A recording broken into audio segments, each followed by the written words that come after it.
School isn't practical. For example, in a health class you will memorize the vocabulary terms, but you won't apply the material to everyday things. What's the point of knowing the vocabulary terms if you can't apply them? You're not learning, you're memorizing. Learning is about being able to recall the information months or years later and being able to apply it to something.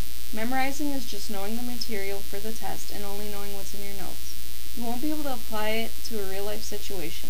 What's the point of doing all of the work and spending so much money on it if it's irrelevant to your major and you're not learning anything?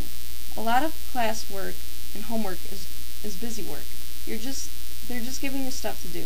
Schools need to make the assignments more useful. In other words, more relevant to the class or material that you're learning.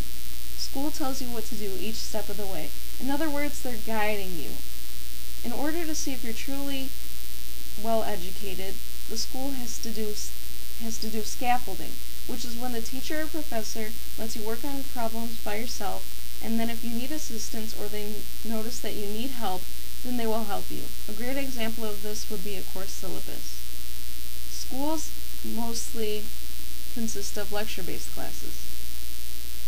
Most people like discussion-based classes so the students can apply the topics and hear more perspectives. Each class is different. You can have the same class, but one teacher might be a tough grader, not offer extra credit, play favoritism, and have a lot of tough assignments, while another teacher may be the exact opposite. Therefore, you could take a class that you hate and get a good grade, or take a class that you like and get a poor grade just because of the teacher or professor. School doesn't determine if you're going to be successful. You do. If you're hardworking and create tremendous pieces of work, then you'll be successful. It's expensive.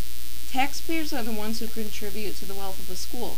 College tuition is thousands of dollars, leaving students with a lot of debt after they graduate, especially if they can't find jobs. If you file for bankruptcy, then you will still have to pay off your student loans. If you don't get a job, then this is virtually impossible to pay off. It takes a lot of time. Everyone has to attend school at least until they're 16 years old. Most people graduate high school 2 years later. Right now it's pretty common for people to attend community colleges or universities. If you get a PhD, then it's a whopping 21 years of going to school. Teachers and professors aren't being paid according to their performance. Some teachers and professors will slack off and just give their students worksheets or refuse to answer questions. We need to stop using grades and being performance goal oriented.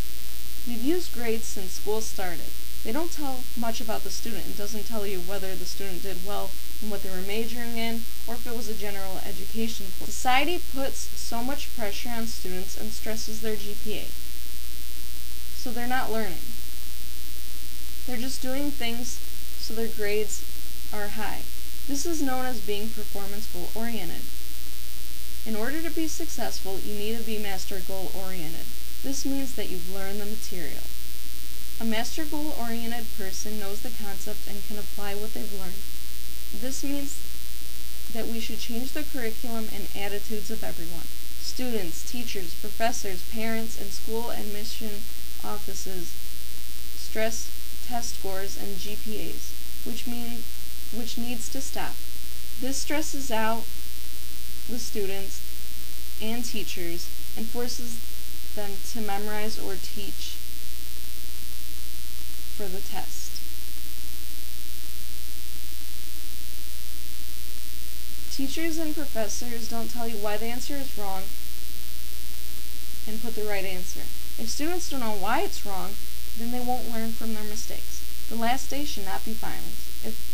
If the last day are finals, then the student won't be able to see the results and ask questions about why they got things wrong. Teachers and professors always tell you how long your work should be. Essays, speeches, movies, and the list goes on. Quality should be more important than quantity. Teachers use textbooks to teach the class instead of using it as reinforcement. They also rely on answer keys. This should not be the case. Teachers should rely on the knowledge that they have. This message was brought to you by Restoring the Meaning of Education. Thank you for watching. Please visit our website and email us at rme2011 at yahoo.com if you have any questions, criticism, or suggestions.